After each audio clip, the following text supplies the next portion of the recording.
ഇത് ഒരു ഗ്ലാസ് കുടിച്ചു കഴിഞ്ഞാൽ തന്നെ നിങ്ങളുടെ ഉദാഹരണ സംബന്ധമായിട്ടുള്ള പ്രശ്നം പൂർണ്ണമായിട്ട് നമുക്ക് മാറ്റാനായിട്ട് കഴിയും. എന്തൊക്കെ കാരണങ്ങൾ കൊണ്ടാണ് ഉദാഹരണ പ്രശ്നം ഉണ്ടാകുന്നതെന്നും എന്തൊക്കെ മിസ്റ്റേക്സ് ആണ് ചെയ്യുന്നതെന്നുള്ളതുമാണ് നമ്മുടെ ഇന്നത്തെ വീഡിയോയിലൂടെ നോക്കാൻ പോകുന്നത്. നമുക്കിതിൻ്റെ റെമഡീസും അതേപോലെ വീട്ടിൽ ചെയ്യാൻ പറ്റുന്ന കാര്യങ്ങളും ഒക്കെ നമുക്ക് നോക്കാം. എന്തൊക്കെ ഭക്ഷണങ്ങൾ കഴിക്കണം എന്നുള്ളത് നമുക്ക് നോക്കാം. എൻ്റെ പേര് doctor Sandra Ajith, medical officer QNB health care.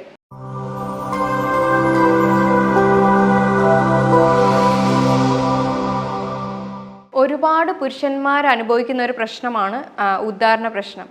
ഒന്നെങ്കിൽ ലിംഗം ഉദ്ധരിക്കാത്തതോ അല്ലെങ്കിൽ അതിൻ്റേതായ ഒരു ടൈം കിട്ടാത്തതോ ആണ് ഇതിന് മെയിനായിട്ടും ഉദാഹരണ സംബന്ധമായ പ്രശ്നങ്ങളിൽ വരുന്നത്. ഇത് അവർക്ക് ഫിസിക്കലിയും മെൻ്റലിയും ഒരേപോലെ തന്നെ അഫക്റ്റ് ചെയ്യും. അത് ഫാമിലി ലൈഫിൽ അഫക്റ്റ് ചെയ്യാനും അത് അങ്ങനെയുള്ള കുറേ ബുദ്ധിമുട്ടുകൾ ഉണ്ടാക്കാനും കാരണങ്ങളാകുന്നുണ്ട്. ഇതിൻ്റെ മെയിൻ 2 കാരണങ്ങൾ എന്തൊക്കെ റീസൺസ് ആണെന്ന് വെച്ച് കഴിഞ്ഞാൽ ഒന്ന് ഫിസിക്കലിയും ഒന്ന് സൈക്കോളജിക്കലിയും ആണ്. ഫിസിക്കലി എന്ന് പറയുമ്പോൾ പലതരത്തിലുള്ള ജീവിതശൈലി രോഗങ്ങൾ കാരണം ഉദാഹരണ സംബന്ധമായിട്ടുള്ള പ്രശ്നങ്ങൾ കണ്ടുവരുന്നുണ്ട്. അതായത് ഡയബറ്റിക്, കൊളസ്ട്രോള്, യൂറിക് ആസിഡിൻ്റെ പ്രശ്നം, ക്രിയാറ്റിൻ്റെ പ്രശ്നം, തൈറോയിഡ്, ഒബീസിറ്റി, അമിതവണ്ണം, ഇങ്ങനെയുള്ള കാര്യങ്ങളിൽ പറയുന്ന ഉദാഹരണ സംബന്ധമായിട്ടുള്ള പ്രശ്നങ്ങൾ കണ്ടുവരുന്നുണ്ട്. അതേപോലെ നെർവ്സിന് എന്തെങ്കിലും തരത്തിൽ ഡാമേജ് ആവുക, അതായത് അതിന് കൃത്യമായിട്ടുള്ള ഒരു ബ്ലഡ് സപ്ലൈ കിട്ടുന്നില്ല, കൃത്യമായിട്ട് അതിന് ന്യൂട്രിയൻസ് കിട്ടുന്നില്ല, ഇനി അതല്ലെങ്കിൽ നട്ടലിന് എന്തെങ്കിലും തരത്തിൽ ക്ഷതമേൽക്കുക, ഇങ്ങനെയുള്ള കാര്യങ്ങളിൽ ഈ നെർവ് കംപ്രസ് ആവുകയും കറക്റ്റായിട്ട് ബ്ലഡ് സർക്കുലേഷൻ നടക്കാതെ പോകുമ്പോഴാണ് പ്രധാനമായിട്ടുള്ള ഒരു ഫിസിക്കൽ റീസൺസ്. അപ്പോൾ ഉള്ളിൽ എന്താണ് ഇനി പ്രശ്നം എന്ന് വെച്ച് കഴിഞ്ഞാൽ നമ്മുടെ രക്തക്കുഴലിനുള്ളിൽ നൈട്രിക് ഓക്സൈഡ് എന്ന് പറയുന്ന ഒരു കോമ്പൗണ്ട് ഉണ്ട്. ഈ കോമ്പൗണ്ടാണ് രക്തക്കുഴലുകൾ പെട്ടെന്ന് വികസിച്ച് ഇറക്ഷൻ ഉണ്ടാക്കാൻ ഹെൽപ്പ് ചെയ്യുന്നത്. അപ്പോൾ ഇതിൻ്റെ അളവ് അവിടെ കുറവാണെങ്കിൽ ഈ പറയുന്ന കാര്യങ്ങളൊന്നും നടക്കില്ല. അപ്പോൾ നൈട്രിക് ഓക്സൈഡ് എവിടെ നിന്നാണ് പ്രൊഡ്യൂസ് ചെയ്യുന്നതെന്ന് വെച്ച് കഴിഞ്ഞാൽ രക്തക്കുഴലിൻ്റെ ഉള്ളിൽ ഒരു എൻഡോത്തീലിയം ലെയർ ഉണ്ട്. അപ്പോൾ അതിനെന്തെങ്കിലും തരത്തിലൊരു പാളിച്ച അല്ലെങ്കിൽ ആ ഒരു എന്തെങ്കിലും തരത്തിൽ എൻഡോത്തീലിയൽ ഡിസ്ഫങ്ഷൻ എന്ന് പറയും. അതിൻ്റെ ആ ഫങ്ഷൻ പ്രോപ്പറായിട്ട് നടന്നിട്ടില്ലെങ്കിൽ നൈട്രിക് ഓക്സൈഡ് കൃത്യമായിട്ട് അളവിൽ വരുത്തുമില്ല.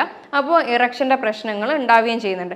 അപ്പോൾ ഈ നൈട്രിക് ഓക്സൈഡിൻ്റെ പ്രൊഡക്ഷൻ കൂട്ടാൻ വേണ്ടിയിട്ട് ഹെൽപ്പ് ചെയ്യുന്നതെന്ന് വെച്ച് കഴിഞ്ഞാൽ മെയിൻ ഒരു കോമ്പൗണ്ട് എന്ന് പറഞ്ഞു കഴിഞ്ഞാൽ സിങ്ക് തന്നെയാണ്. സിങ്കിൻ്റെ നമ്മൾ സപ്ലൈ ചെയ്യുകയാണെങ്കിൽ ഈ പറയുന്ന രക്തക്കുഴലുകളിൽ ഡാമേജുകൾ മാറ്റി അത് പഴയ രീതിയിലാക്കാനും അവിടുന്ന് നൈട്രിക് ഓക്സൈഡ് ഉൽപ്പാദിപ്പിക്കാൻ നമ്മുടെ ബ്ലഡ് വെസൽസിന് ഹെൽപ്പ് ആകുന്നുണ്ട്. മൊത്തത്തിൽ പറഞ്ഞു വരികയാണെങ്കിൽ നമ്മുടെ ആർട്ടറി ഹെൽത്ത് ഉണ്ടെങ്കിൽ, അതായത് എൻഡോത്തീലിയം പ്രോപ്പർ ആണെങ്കിൽ മാത്രമേ നൈട്രിക് ഓക്സൈഡ് അവിടെ പ്രൊഡ്യൂസ് ആകുകയുള്ളൂ. അതേപോലെ ഡയബറ്റിക് പേഷ്യൻസിന് ഈ പറയുന്നത് കുറവാണ്. അതായത് ഡയബറ്റിക് പേഷ്യൻസിന് പെട്ടെന്ന് എൻഡോത്തീലിയൽ ഡിസ്ഫങ്ഷൻ സംഭവിക്കുകയും അവർക്ക് നൈട്രിക് ഓക്സൈഡിൻ്റെ പ്രൊഡക്ഷൻ കുറയുകയും അവർക്ക് ഇറക്ഷൻ്റെ ബുദ്ധിമുട്ടുകൾ ഉണ്ടാകുന്നതും നമുക്ക് കാണാവുന്നതാണ്. അതേപോലെ സ്മോക്കിംഗ് ചെയ്യുന്ന ആളുകൾക്ക്, ആൽക്കഹോളിൻ്റെ അമിതമായിട്ടുള്ള ആളുകൾക്ക് ഒക്കെയും ഇറക്ഷൻ്റെ പ്രശ്നങ്ങൾ ഉണ്ടാകുന്നുണ്ട്. പിന്നെ ചില ഹോർമോണൽ ഇംബാലൻസസ് വരുമ്പോൾ, അതായത് LH, FSH, തൈറോയ്ഡ് ഹോർമോണിൻ്റെയൊക്കെ ഇംബാലൻസ് വന്നു കഴിഞ്ഞാലും ഇറക്ഷൻ്റെ പ്രശ്നം വരുന്നുണ്ട്. കാരണം LH എന്ന് പറയുന്നത് മെയിൽ ഹോർമോൺ ആയിട്ടുള്ള ടെസ്റ്റോസ്റ്റിറോൺ ബൂസ്റ്റ് ചെയ്യാൻ വേണ്ടിയിട്ട് ഹെൽപ്പ് ചെയ്യുന്നതാണ്. FSH എന്ന് പറയുന്നത് സെമൻ പ്രൊഡക്ഷന് ഹെൽപ്പ് ചെയ്യുന്നതാണ്. തൈറോയ്ഡ് ഗ്ലാൻഡും ഇതേപോലെ ഇറക്ഷൻ്റെ ഒരു ഇതിന് വേണ്ടിയിട്ട് ഹെൽപ്പ് ചെയ്യുന്നതാണ്.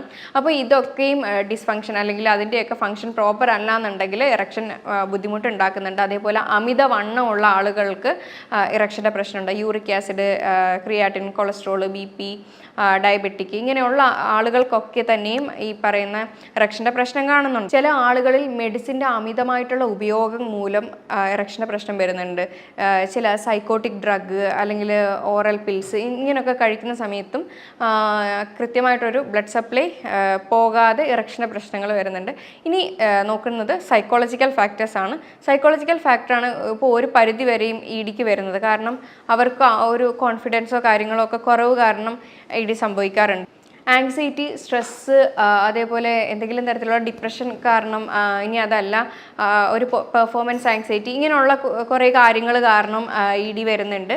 അപ്പോൾ അത് ചിലപ്പോൾ ഒന്നെങ്കിൽ ആദ്യമായിട്ട് ഇൻ്റർകോഴ്സിൽ ഏർപ്പെടുന്നവരോ അല്ലെങ്കിൽ ഒരുപാട് ടൈം അതായത് ലോങ് ടേം കഴിഞ്ഞതിന് ശേഷം ഇൻ്റർകോഴ്സിൽ ഏർപ്പെടുമ്പോൾ അവർക്കൊരു പേടി ഉണ്ടാവാറുണ്ട്. അപ്പോൾ ഇതൊക്കെ തന്നെയും EDക്ക് കാരണങ്ങളാവുന്നുണ്ട്. ഇനി ഇതിൻ്റെ പരിഹാര മാർഗ്ഗങ്ങൾ എന്തൊക്കെയാണെന്ന് വെച്ച് കഴിഞ്ഞാൽ നമ്മൾ പറഞ്ഞായിരുന്നു, ലൈഫ് സ്റ്റൈൽ ഡിസീസ് കാരണം വരികയാണെങ്കിൽ അത് എന്താണെന്നുള്ളത് ആദ്യം കണ്ടുപിടിച്ചിട്ട് അതിനെ ട്രീറ്റ് ചെയ്യുക. അതായത് ഡയബറ്റിക് ആണെങ്കിൽ കൺട്രോളിൽ കൊണ്ടുവരിക, അതേപോലെ അമിതവണ്ണം ആണെങ്കിൽ തടി കുറയ്ക്കാനായിട്ടുള്ള കാര്യങ്ങൾ ചെയ്യുക, മറ്റുള്ള ഡിസീസൊക്കെ ആണെങ്കിൽ അത് കണ്ടുപിടിച്ച് അതിനെ ട്രീറ്റ് ചെയ്യുക എന്നുള്ളതാണ് ഫസ്റ്റ് നമ്മൾ ചെയ്യേണ്ടത്.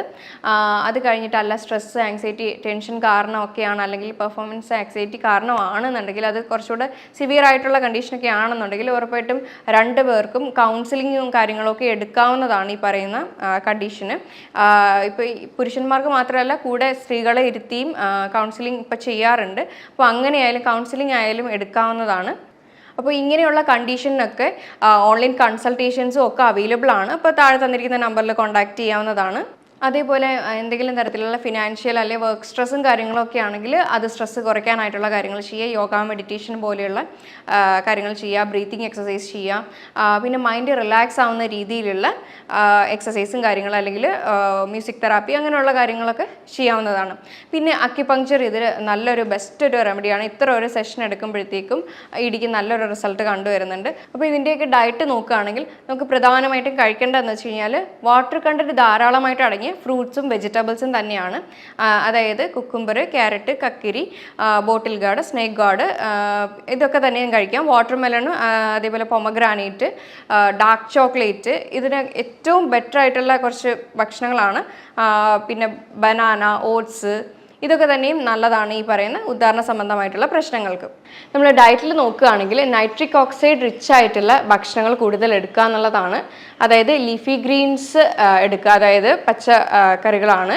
ഇത് കൂടുതലും ഇലവർഗ്ഗങ്ങളിൽ പെട്ട പയറിൻ്റെ ഇല, മുരിങ്ങയില, ചീരയില, ഇതൊക്കെ തന്നെയും ധാരാളമായിട്ട് ഭക്ഷണത്തിൽ ഉൾപ്പെടുത്തുക. Dark chocolate, garlic, watermelon, pumpkin seed, walnut, ഇതൊക്കെ ധാരാളമായിട്ടും നമ്മുടെ ഭക്ഷണത്തിൽ ഉൾപ്പെടുത്താൻ നോക്കുക. അതേപോലെ സിങ്കിൻ്റെ ഏറ്റവും കൂടുതലും ബെസ്റ്റ് സോഴ്സ് എന്ന് പറയുന്നത് തന്നെ ഓയസ്റ്റേഴ്സ് ആണ്, അതായത് കല്ലുമ്മക്കായി എന്ന് പറയും. അപ്പോൾ ഇതൊക്കെ തന്നെയും ധാരാളമായിട്ട് ഭക്ഷണത്തിൽ ഉൾപ്പെടുത്താനായിട്ട് ശ്രദ്ധിക്കുക. പിന്നെ എക്സസൈസിൻ്റെ കാര്യം പറയുകയാണെങ്കിൽ കീഗൽ എക്സർസൈസ് പ്രാക്ടീസ് ചെയ്യുന്നത് നല്ലതാണ്. അതായത് പെൽവിക് സ്ട്രെങ്തനിങ് ആയിട്ടുള്ള കീഗൽ എക്സസൈസ് ദിവസവും പ്രാക്ടീസ് ചെയ്യുമ്പോഴത്തേക്കും അവിടുത്തെ മസിൽസ്, നെർവ്സും ഒക്കെ സ്ട്രെങ്തൻ ആവുകയും ഉദാഹരണത്തിൻ്റെ പ്രശ്നങ്ങളുള്ളവരാണെങ്കിൽ അവർക്കത് ബാലൻസ് ചെയ്യുക, അതായത് മാറാനായിട്ടായാലും ഇത് നല്ലൊരു റെമഡിയാണ്. പിന്നെ കഴിക്കാൻ പറ്റുന്ന കുറച്ച് ജ്യൂസ് ഐറ്റംസ് നോക്കുകയാണെങ്കിൽ ആഷ്കോഡിൻ്റെ കൂടെ ലെമണും ജിഞ്ചറും കൂടെ ആഡ് ചെയ്തിട്ട് അത് രാവിലെ കഴിക്കാവുന്നതാണ്. ഈവനിങ് വന്നിട്ട് വാട്ടർമെലൻ്റെ വൈറ്റ് പോർഷനോടുകൂടി ഉൾപ്പെടുത്തി അതിനകത്ത് ലെമണും ജിഞ്ചറും കൂടെ ആഡ് ചെയ്തിട്ട് കഴിക്കാവുന്നതാണ്. ഇതൊരു വയഗ്രൽ എഫക്റ്റ് ആണ് സാധാരണ തരുന്നത്. അതുപോലെ തന്നെ ചൂട് പാലിൽ ജാതിക്കേൻ്റെ പൊടി തിളപ്പിച്ചിട്ട് അതും കുടിക്കാവുന്നതാണ്. ഇതൊക്കെ ഒരു നാച്ചുറൽ വയഗ്രൽ എഫക്റ്റ് തരുന്ന ഭക്ഷണങ്ങളാണ്. പിന്നെ ഒരു ജ്യൂസാണ് ബീട്രൂട്ട്, സെലറിയുടെ റൂട്ട്, അതേപോലെ വാട്ടർമെലൺ, ഇത് മൂന്നും കൂടെ എടുത്തിട്ട് നന്നായിട്ട് ബ്ലെൻഡ് ചെയ്തിട്ട് ഇത് ജ്യൂസാക്കി ഇതും കുടിക്കാവുന്നതാണ്. അപ്പോൾ ഇത്രയൊക്കെ ചെയ്ത് കഴിഞ്ഞാൽ തന്നെ ഒരു പരിധി വരെയുള്ള ബുദ്ധിമുട്ടുകൾ നമുക്ക് കുറയ്ക്കാനും അതേപോലെ ഇത് ഉദാഹരണത്തിന് ഒരുപാട് രീതിയിൽ ഹെൽപ്പ് ചെയ്യുന്നുമുണ്ട്.